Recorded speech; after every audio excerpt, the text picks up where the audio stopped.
people have asked me what's in my bag, and I said, well, it really all depends on my application. I have three of these bags, and I also have backpacks that I have three of these bags and three other backpacks. One is a search and rescue backpack, one is a camping backpack, and the other one is cleanup and disposable backpack. Basically, every bag has a job and a purpose. Instead of coming home, getting a call, needing to do something, and wasting time packing a bag and moving this and that, which can get confusing, I use bags like this. And these are very similar, actually, they are the same style, maybe a different brand, but this is a good brand. It's about just under $250 per bag. So when I come to a client's house and I'm training a dog, it doesn't matter if I'm doing puppy work, tracking, personal protection, or behavior modification. Everything I need is in this bag. Give or take, I could take out some stuff, and it's all organized here. I have my tugs, I have my bear banger in case I need to test to see nerves on a dog and I'm not allowed to shoot a firearm. I have a balaclava, two different types, one breathable, one for the bank. I'm just kidding, dog training joke, I hope. I have a short clasp leash that I could use for my harness here that I have. And the harness that I use, the collar that I use, I have two. One is just for control, right? And the other one is for more of having a firmer grip on the dog without needing to apply the pressure on the caught leash. So imagine you're doing a back tie and you want to hold on to the dog and fully control it without choking it out or causing it stress. I have my three different style muzzles here. As you can see, I have like a Belgian Malinois style, kind of a pitty looking muzzle you could use that for. I have a bigger style muzzle. This is more for my a larger breed. I could say you would even use this on a Mastiff, has a shorter nose, or maybe even a Rottweiler, which I've used this for. And then I have my Shepherd, Dutch Shepherd style muzzle. I use this one if I'm actually actively going to be doing something specific for myself. So you see, they just really snug in here very nicely. Just going to quickly do this. I'm doing it with one hand. But basically, I won't put it all together, waste your time. Then we have here a little bite bar, okay, with the insert, the other balaclava, and you could even stuff stuff inside, which I don't have.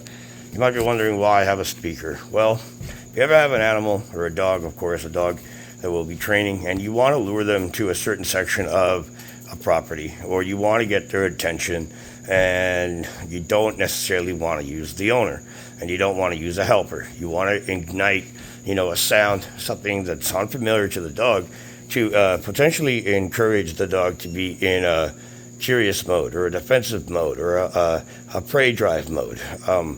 You want to be able to mimic potentially a sound that the animal will need to be aware of, and then with it being aware, create a reaction and an artificial situation to encourage them to understand in training, right, a simulation, what a real situation would require them to be able to perform. I have two harnesses here. I have one harness that I've been using for almost 12 years, actually. The only thing that I've needed to replace was this black piece here, and it's because I lost it. But this one is my grimy muzzle if I'm going in the water, which they say don't do, but sometimes you need to do protection, water engagement, which is fine. I'll just put this here for right now. I have a cleaner muzzle, harness, sorry, these are harness, not muzzle. I have a water engagement harness. I have my land engagement harness. I got my book here. It means a lot to me. It provides me inspiration. I have my e-collar, and it's always charged. I have the charger in here as well underneath. It has up to 3 dogs in case I need to do dual engagements or control, recall or grip building, anti-grip or anti-bite, or staying away, cautious stuff. Back to here, forgot I have different length leashes. You might be wondering, why do I have bear spray? Well, this is also my camping bag, and it's also a bag that I would use. I've been in situations where I've been training a dog in a place, and I was fully following the law, and a group of dogs, 2 of them, came up to my client's dog, and the level of physical violence that I would have needed to use to get these dogs off the client's dog, and the client not being able to participate in the extraction of the dog, I went to my bag and deployed the pepper spray on the 2 dogs that attacked my client's dog. It's not like they came close to her and I panicked. No. The client made a mistake by grabbing her dog. She picked up her small dog. The dogs saw that as an opportunity and actually gripped the hurt dog. So having the pepper spray was enough non-lethal force to get these 2 dogs away from her and the dog. Luckily, everyone's okay, and my aim is pretty good, so I didn't accidentally blind my client, which would have been really bad advertising. Here I have something that all dog trainers should always carry, and that is a first aid kit. And you might be wondering what I have here, and most of the stuff here, basically almost all of it, is all kind of injury related to what a dog would do, okay, or potentially happen to a dog. So we have bandages, gauzes, band-aids in case someone gets bit. I have a tensor here in case there's an impalement or a broken arm or a leg or an injury or any type of, I need something that's going to hold. Regular tape won't hold on fur. This is really frustrating to hold on an animal. This here will stick. It's like that horse gauze. It's really good. Got your gloves, disinfectant, and that would buy me enough time to get the animal to a safe place. But if there was a bleed or a puncture or an opening of some sort, I would have everything I need right there, by my side. The strong will survive. The prepared will thrive. And always understand, a lot of the dog trainers that you're going to see online and this, that, they have really cute websites and fluffy gifts. Sure, that's great. That's wonderful. They're good at what they're good at. If you call a trainer such as I, Tomer Jury at Affiliated Canine, understand that the sessions that you're spending there are nowhere near the skill set that you're getting here. And you'll know that right away by the bag they bring with them to work. Most of these trainers come with a bag of treats and a leash and a really positive attitude.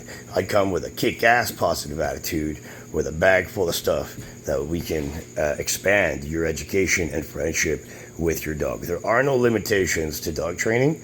The only limitation is the person that is providing you that training. So in my grandfather's words, you can only believe in what you believe is to be true. And as long as you're true to yourself, the right people will follow. And those are words to live by, and I live by those words. Seen by many, understood by very few, but respected by all that truly know the man that I try to be. So if you have any questions about training or the type of training we do, of course we do puppy imprinting, puppy obedience. Primarily my geared focus is off-leash reliability. If we can teach your dog to be off-leash and reliable off-leash, that doesn't mean doing a 100-week program. No, that means making them reliable off-leash. And reliable off means having that recall. Boom, boom, boom, boom, boom. If you could spend 5 sessions with me making a solid recall, like a real recall, like a reality emergency recall, 5 sessions with me doing that, and in that process we teach long distance down, long distance stay, long distance come and then stay. We can do that in 5 weeks, okay? Instead of just focusing on sit, good sit, focus, good focus. We do all that, but we spice it up a notch. So check us out, Affiliated Canine. If you have any questions, feel free to call And you know, it's the real deal here. You know, and a lot of people think that it's not, but they also believe in Santa Claus. So it's a good thought, but it's not reality. Reality is what you'll be expecting when you call a man like me. Thanks for watching.